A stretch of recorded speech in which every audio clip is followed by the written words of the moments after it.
కడప జిల్లా జమ్మలమడుగులో అతిపెద్ద టైల్స్ మరియు బాత్వేర్ showroom dream home enterprises.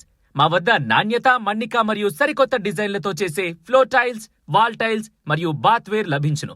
Dream home enterprises, MPDO office road, Jammalamadugu.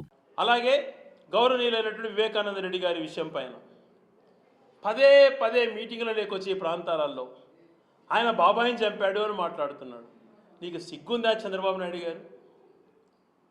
ఆ కుటుంబంలో చిచ్చు పెట్టడమే కాకుండా నీ రాజకీయ లబ్ధి కోసం స్వయాన నేనే వివేకానంద రెడ్డిని చంపాను, ఈ రకంగా గుడ్డలతో నరికాను అని చెప్పినటువంటి వ్యక్తులను రాజకీయ లబ్ధి కోసం అప్రూవర్లుగా మార్చి వాళ్ళను దాదాగిరి చేసుకోమని చెప్పి బయటకు వదిలి చేయనటువంటి వాళ్ళను, ముసలి వాళ్ళను, పేదవాళ్ళను, దాని సంబంధం లేని వ్యక్తులను జైల్లో పెట్టి హింసించావు. ఇంకా నీ పగ చల్లారలేదా? ఇదే నువ్వు చేయాల్సిన పని. గత 5 సంవత్సరాలు జగన్మోహన్ రెడ్డి గారు చేయలేదని మాట్లాడేవే, ఇప్పుడు 2 సంవత్సరాలు అయిపోయింది. నీ చేతిలో అధికారం ఉంది, నీ యొక్క మద్దతుతో కేంద్ర ప్రభుత్వం నడుస్తోంది. దమ్ముంటే నువ్వు ఈరోజు వాస్తవాలు ఏమున్నాయో బయటపెట్టు. సుప్రీంకోర్టు కూడా చెప్పింది, ఇది మీరు ట్రాక్ చేస్తున్నారు, కావాల్సిందలా చేస్తున్నారు అంటున్న మాటలు మాట్లాడినా కూడా ఇంకా దాన్ని పెంచుకుంటూ పోయి వైఎస్ఆర్సీపీ పైన బురజల్లేటువంటి కార్యక్రమం ఒకటే అజెండాగా పెట్టుకొని నువ్వు వ్యవహరిస్తున్నటువంటి తీరు చాలా దురదృష్టకరం. సిగ్గనిపించదా అలా చేసినప్పుడు, మాట్లాడేటప్పుడు?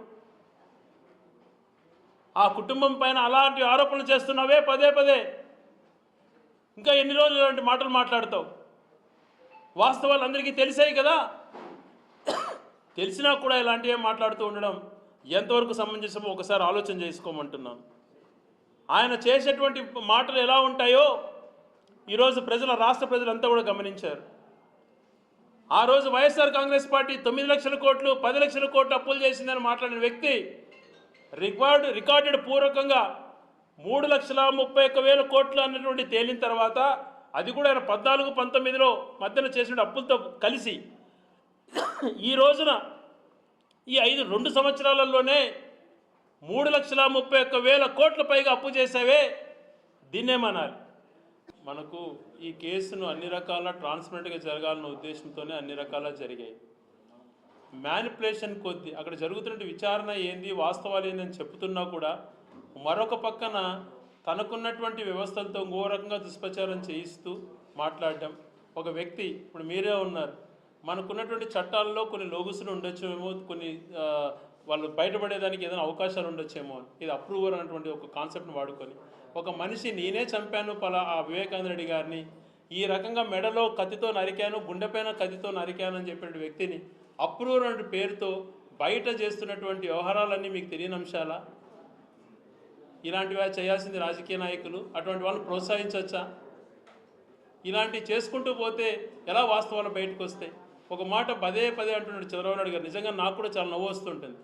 జగన్మోహన్ రెడ్డి గారు చేసి తప్పించుకోవడానికి చేస్తున్న ప్రయత్నాలన్నీ కూడా కేసుని ఒక కేస్ స్టడీ లాగా చేయాలని అంటాడు. నేనేమంటానంటే, చంద్రబాబు నాయుడు గారు చేస్తున్నటువంటి వ్యవస్థల మ్యానిపులేషన్ పైన, చంద్రబాబు నాయుడు గారు ఇతరుల పైన రుద్దేటువంటి ప్రయత్నం చేసేటువంటి ప్రయత్నాలు ఏదైతే ఆయన రాజకీయంగా చేస్తున్నాడో, ఆయన రాజకీయ కోణం ఆలోచనలో కేస్ స్టడీగా తీసుకొని నిజంగా దాన్ని ఒక థీసిస్ తయారు చేయొచ్చు. ఆ రకమైనటువంటి ప్రవర్తన తనలో ఉంది. ఇప్పటికీ మేము డిమాండ్ చేస్తున్నాం వైఎస్ఆర్సీపీ పైన. ఇదే కడపలో మాట్లాడుతున్నాం. ఈరోజు చంద్రబాబు నాయుడు గారికి అన్ని అధికారాలు ఉన్నాయి. వాస్తవాలు తీసుకొని ఏదైతే జరిగిందో ప్రాపర్గా ఇంతవరకు ఏదైతే ప్రొడ్యూస్ అయిందో, ఛార్జ్షీట్ కూడా ఫైల్ అయింది, అవన్నీ కూడా దాన్నే చేసేసుకొని తప్పు చేసిన వాళ్ళకి శిక్షించమను. ఆ తప్పు చేసిన వాళ్ళలో నేనున్నా, ఇంకొకరున్నా, ఎవరున్నా వదలొద్దండి. ఎవరున్నా కూడా మీ చేతిలో ఉంది, దాన్ని ఎందుకు చేయలేకపోతున్నారు? అదే మేము పదే పదే అడుగుతున్నాం. నువ్వు చేస్తే సంతోషిస్తామని కూడా చెప్తాం.